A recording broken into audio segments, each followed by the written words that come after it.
Saudara-saudariku terkasih, kita berjumpa dalam program Katekese Online Paroki Belinyu melalui pendalaman bacaan Injil Harian.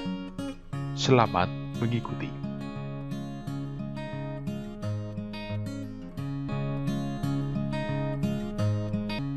Saudara-saudariku dicintai Tuhan, teks Injil Matius pasal 16 ayat 21-27 yang kita renungkan pada kesempatan ini bisa disebut sebagai satu bagian perikop yang penting, karena dia berhubungan dengan inti dari seluruh pewartaan dalam buku-buku Injil. Kalau kita masih ingat, sebelum perikop ini, ternyata diawali dengan kisah diskusi antara Yesus dengan para murid. Dan diskusi itu ditutup dengan pengakuan atau pernyataan iman dari Petrus bahwa Yesus adalah Mesias, anak Allah yang hidup, yakni dalam Matius 16 ayat 16. Yang dengan itu menutup diskusi ataupun keraguan banyak pihak dalam pertanyaan siapakah Yesus itu sebenarnya. Sementara secara khusus dalam teks yang kita renungkan ini, kita menemukan ayat kunci yang menjadi penegas dan berfungsi sebagai pembuka dari seluruh nubuat kemesiasan Yesus. Ayat yang dimaksud adalah ayat 21. Ayat ini diawali dengan ungkapan sejak waktu itu Yesus. Dan ternyata, ungkapan yang sama juga kita bisa temukan dalam Matius pasal 4 ayat 17. Saudara-saudariku, sebenarnya apa yang mau dikatakan dengan ini? Kalau dalam ayat 21, terangkumlah informasi lengkap tentang kisah Injil selanjutnya terkait dengan Yesus Sang Mesias, sementara dalam Matius pasal 4 ayat 17, merupakan ringkasan isi seluruh karya Yesus di Galilea. Sederhananya, pada kedua ayat dalam Injil Matius, disajikanlah intisari dari dua bagian utama Injil.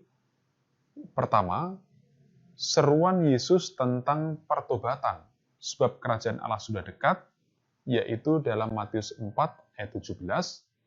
Dan yang kedua, bahwa ia sebagai Mesias harus mengalami banyak penderitaan dan bahkan kematian, namun ia akan dibangkitkan pada hari ketiga, dalam Matius 16 ayat 21.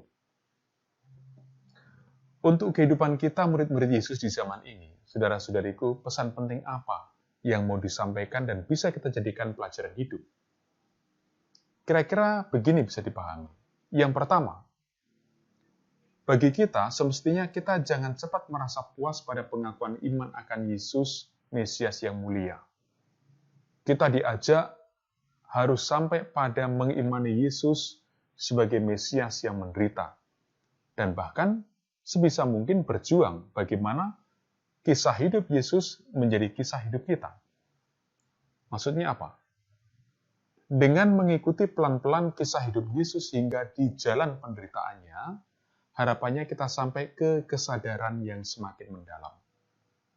Tidak seperti Petrus yang setelah mengakui kemesiasan Yesus, lalu menolak sisi penderitaan Yesus karena takut atau khawatir, jangan sampai kita muridnya pun harus mengalami nasib seperti Yesus. Inilah godaan serius dan bahaya dalam kehidupan beriman kita. Sikap seperti Petrus itu bisa membelokkan pilihan beriman dan cara hidup kita sehingga menyimpang dari yang dikehendaki Tuhan. Sedangkan hal kedua yang kita bisa petik sebagai pelajaran, kalau kita perhatikan bunyi dari ayat kemudian dalam perikop ini, maka di sana ditunjukkan tentang syarat-syarat untuk mengikuti Yesus kepada siapapun yang memang benar-benar ingin mengikuti Yesus di jalan keselamatan. Beberapa syarat yang ditunjukkan sebenarnya sudah sangat memadai dan tegas sekali, mengingatkan bahaya dari kecenderungan orang yang lebih memilih hidup mapan, tanpa tantangan, selalu sukses, dan berlimpah harta duniawi, punya kedudukan dan juga termasyur namanya. Penting dipahami betul Kalau semua hal yang digandrungi dan diburu manusia itu menjadi kiblat dan tujuan satu-satunya untuk hidup, sehingga membuang iman atau sikap mengandalkan dan mengutamakan Tuhan dalam hidup, pasti hanya akan membawa kita ke tebing kejatuhan dan kebinasaan. Sebaliknya, kita diajak dengan setia mengikuti Yesus dalam perjalanan perutusan dan pelayanan melalui tentunya panggilan hidup kita masing-masing, tugas tanggung jawab yang dipercayakan kepada kita masing-masing, yang di sana disertai pula pengorbanan, penderitaan, dan resiko besar, namun menghantar kita menuju kemuliaan Allah Bapa. Saudara-saudari yang terkasih, semoga katekese online, pengajaran online dari perikop Matius ini, pasal 16 ayat 21-27, membantu kita bertumbuh dalam penghayatan iman akan Yesus sebagai Mesias yang mulia dan sekaligus Mesias yang menderita. Semoga kehidupan Anda bersama dan keluarga diberkati oleh rahmat Allah demi nama Bapa dan Putra dan Roh Kudus. Amin.